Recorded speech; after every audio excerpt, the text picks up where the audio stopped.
curiosidade, Nive. Você posou para uma revista. Sim. Isso foi que ano? 2016. 2016.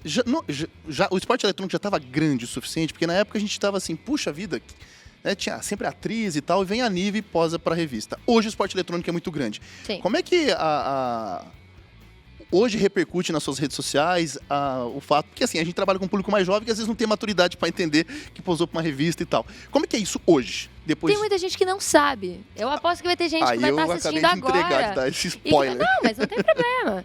Não tem a mínima vergonha disso. Pelo contrário, foi uma coisa legal na época. Foi artística, uma revista grande, foi a Playboy, né? Foi a Playboy, foi uma revista, foi bonita, foi um ensaio super artístico. Mas é engraçado, eu vejo até hoje, às vezes eu posto assim, alguém me encontra e fala, nossa, Nive, eu tenho uma Playboy no plástico. Eu falo, caraca! E eu faço um story e aí tem gente que fala, é sério que você posou? Não sabia.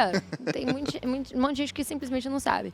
Mas isso foi em 2016, sim, o esporte eletrônico não era o que era na época. E foi legal também, porque eu fui a primeira capa da Playboy a não vir do mainstream, né? Não vim da televisão. Por isso que eu e sim da internet. E não vim nem do YouTube, que já estava um pouco mais mainstream na época, né? Vim do esporte eletrônico. E aí o que foi legal foi porque a minha edição, ela foi apoiada por várias empresas. Inclusive, tem publicidade da Ubisoft na revista. Acho que era do Watch Dogs.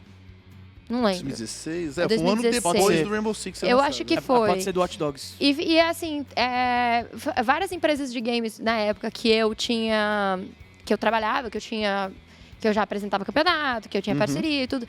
Eu conversei com várias antes, para ter certeza, assim, olha, o que vocês acham? Vocês acham que vai ser uma questão? Consultou, tá. Sim, porque eu também não queria que isso virasse uma questão e as empresas parassem de trabalhar comigo.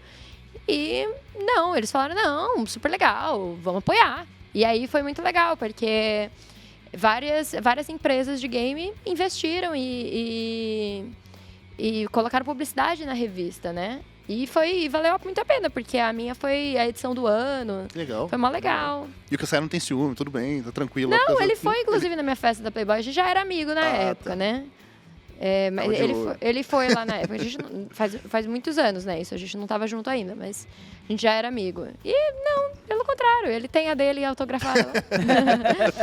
Bonitinha. Ele tem uma que ele comprou na época e ele tem uma de depois que a gente tá junto, que aí eu dei a outra capa, porque tinha 2 capas. Aí fiz uma dedicatória pra ele como meu namorado, né? Então... Edição especial. Pô, legal demais. Legal demais. Eu acho legal a naturalidade como você encara isso, Nive, porque hoje em dia tá tudo muito exposto, né? As redes sociais, elas mudaram muito a percepção que a gente tem sobre sexualidade no geral. E você encara esse assunto com muita naturalidade, assim. Eu acho isso bem legal. E eu acho que você também conseguiu desenhar uma linha muito, muito importante, que não é porque uma pessoa é bonita ou porque ela opta por expor o corpo dela um pouco mais que o trabalho dela não pode ser respeitado. Acho que isso é uma coisa que a gente está aprendendo agora, a sociedade como um todo. Sim, está aprendendo agora. E eu acho que você cumpre um papel muito importante nessa postura que você coloca assim, tipo, cara, ok, meu trabalho vem em primeiro lugar. Tipo, você não vai tirar de contexto o meu trabalho. Você teve muita dificuldade para lidar com isso, antes ou depois da Playboy, no geral? Eu acho que eu sempre tive.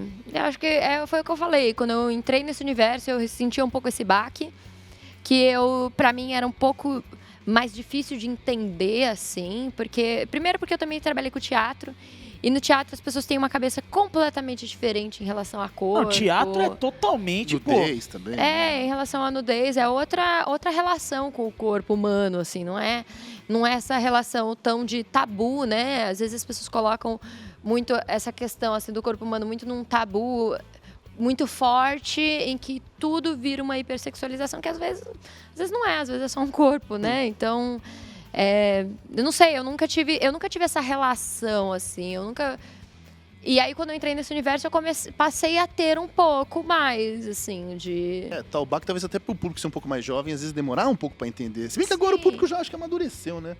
Ou não? Eu não tenho um público muito novo. Machado, né? Isso aqui, ou não. Porque, por exemplo, qual que é a faixa etária do Rainbow Six Siege? Cara, hoje a média hoje, eu chutaria uns 25.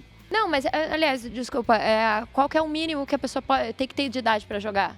Para o campeonato 18, né? Então, campeonato 18, mas pra ser um jogador casual do jogo, tem uma faixa etária. Então, 16, assim, é recomendado pra 16, mas então, é difícil eu não controlar. tenho público. O moleque de eu não 11 tenho público. me derrete, né? Eu não tenho público tão jovem, não. Eu tenho um público adolescente pra mais. Não é um público tão jovem, que seja realmente uma questão. Não é como se eu trabalhasse com criança, não é como se eu fizesse sim, sem conteúdo dúvida. infantil. Exato, não é o exato. caso, entendeu? Então, eu acho que por isso, inclusive, que não pesa foi tanto. muito uma questão, assim, em relação à revista. Mas, assim, foi legal, porque foi um grande... foi uma grande empresa, um grande nome que, de repente, olhou para o esporte eletrônico e eu falo pelo que eu via a comunidade falar sobre o assunto, que achava muito legal, que era... Pô, caraca, é a Playboy, de repente está olhando para... Porque quando a gente olha hoje em dia, a gente vê o esporte eletrônico hoje em dia é chancelado por tudo quanto é marca. E naquela época não era. Você não tinha tantas marcas assim. Então, eu acho que sempre que tinha uma marca que olhava pra gente, da mesma forma que foi quando eu apresentei o Start no Esporte Espetacular, na Globo, também foi uma chancela de uma marca grande que ajuda a ter investimento no cenário, Legitimiza, entendeu? né? Legitimiza, porque quando às vezes você vê, por exemplo, muitas marcas que têm um pouco de dificuldade de apostar nesse universo e de repente vê, pô, a Globo tá falando disso, a Playboy tá falando disso, e outras marcas estão falando disso, essas marcas, elas ajudam a trazer esses patrocínios para o universo, que hoje a gente tem patrocínio de tudo quanto é... Hoje já não tem mais que nem era antigamente, que era aquela coisa que era só periférico, marca de computador, assim... marca de jogo de videogame, era o máximo que você tinha que apoiava esse universo. E como era difícil, antigamente, para um time se manter não tendo patrocínio, porque o time precisa de grana para poder se manter, entendeu? Sim, claro. Porque, claro, como que as pessoas passam, sei lá, 7, 8 horas por dia treinando... Se elas tiverem que pagar as contas, depois elas têm que trabalhar. Isso é trabalho, entendeu? Então, para ela trabalhar, para ela poder treinar, para ela ter um apoio de um time, esse time também precisa de patrocínio. Isso é uma realidade. Sim. Então, naquela época, isso era muito difícil ainda. Era muito difícil ter marcas que olhassem para esse universo, investissem nesse universo. Então, assim, a comunidade, de uma forma geral, acho que ela abraçou, assim, entendeu. Hoje em dia tem gente que entra hoje no esporte eletrônico e não vê essa realidade, mas quem é das antigas entende que o quanto isso foi importante, o quanto foi forte.